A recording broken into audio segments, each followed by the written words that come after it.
Pada dasarnya, kehidupan semua makhluk sangat bergantung pada keberadaan air. Salah satunya bersumber dari hujan. Sebab, hujan akan menjadi sumber air yang penting apabila kita tidak bisa mengakses sumber air lainnya, seperti sungai, danau, ataupun sumur.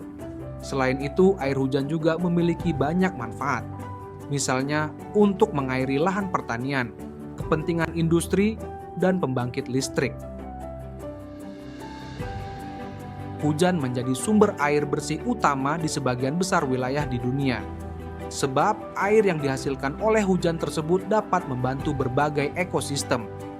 Tak kalah penting, fenomena hujan adalah bagian dari proses terbentuknya air.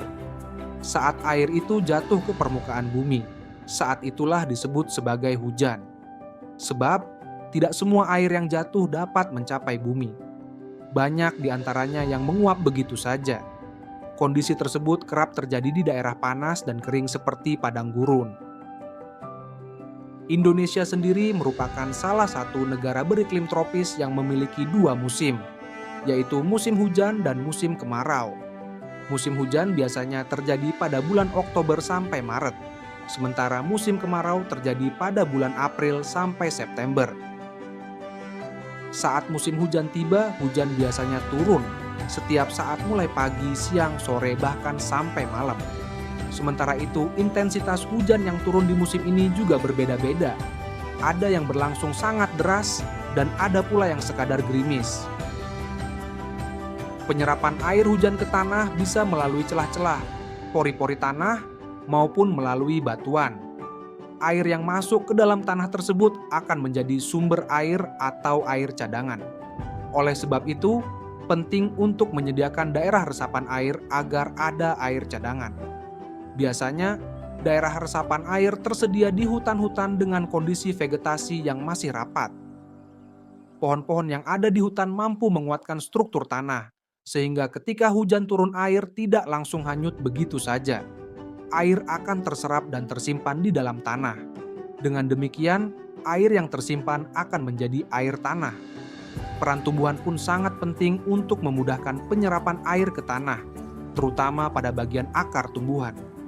Air dan akar di dalam tanah mampu membuat struktur tanah menjadi kokoh dan tidak mudah longsor. Namun demikian, turunnya air hujan tidak sesederhana air yang turun dari langit. Terjadinya hujan melewati beberapa proses siklus air. Secara umum, tahapan terjadinya hujan dibagi menjadi 3, yaitu evaporasi, kondensasi, dan presipitasi. Tahapan pertama yang dilalui adalah evaporasi, yaitu proses penguapan air. Panasnya suhu bumi dari matahari akan membuat air sungai, danau, dan laut menguap menjadi butiran atau uap air. Uap air tersebut akan naik ke atmosfer, lantas menggumpal menjadi awan. Apabila suhu udara semakin panas, maka semakin banyak pula air yang akan menguap ke udara. Hal itu akan menyebabkan terjadinya hujan semakin deras. Proses penguapan bisa menjadi lebih cepat apabila terjadi saat suhu di suatu tempat panas akibat teriknya sinar matahari. Evaporasi menjadi tahapan awal dari serangkaian proses terjadinya hujan. Energi panas matahari membuat air yang berada di laut, sungai, danau, dan banyak sumber air di permukaan bumi mengalami penguapan. Apabila panas matahari semakin tinggi, maka akan semakin banyak pula air yang menguap dan naik ke atmosfer bumi. Tahapan selanjutnya adalah kondensasi. Uap air hasil proses penguapan atau evaporasi akan naik ke atmosfer, kemudian mengalami kondensasi atau pengembunan. Pada proses tersebut, uap air akan berubah menjadi partikel-partikel es yang sangat kecil. Partikel es yang terbentuk dari uap air tersebut akan mendekati satu sama lain, kemudian membentuk gumpalan putih yang biasa disebut awan. Pada tahapan itu, partikel es memiliki jari-jari sekitar 5-20 mm. Dalam ukuran tersebut, air akan jatuh dengan kecepatan 0,1. Sementara, kecepatan aliran udara yang lebih tinggi akan membuat partikel itu tidak jatuh ke bumi. Perubahan uap air menjadi es tersebut dipengaruhi oleh perbedaan suhu pada perbedaan ketinggian awan di udara. Apabila semakin tinggi awan yang terbentuk, suhu akan semakin dingin. Pada proses kondensasi, uap air akan naik ke atas lantaran terkena panas dari matahari. Setelah uap air naik cukup tinggi, terjadilah pengembunan yang berubah menjadi tetesan air. Proses yang ketiga adalah presipitasi. Presipitasi merupakan proses mencairnya butiran es di awan, kemudian turun menjadi titik-titik hujan ke bumi.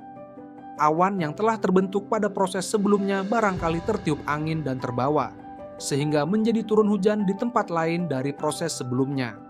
Awan yang sudah terlalu padat dengan uap air dan tidak bisa lagi menahan beban air akan jatuh ke daratan, kemudian menjadi titik-titik hujan. Ukuran titik-titik hujan bervariasi mulai dari 0,5 mm atau lebih besar. Sementara hujan gerimis berukuran kurang dari 0,5 mm. Ukuran tersebut biasanya bervariasi tergantung lokasi awan yang menurunkan hujan.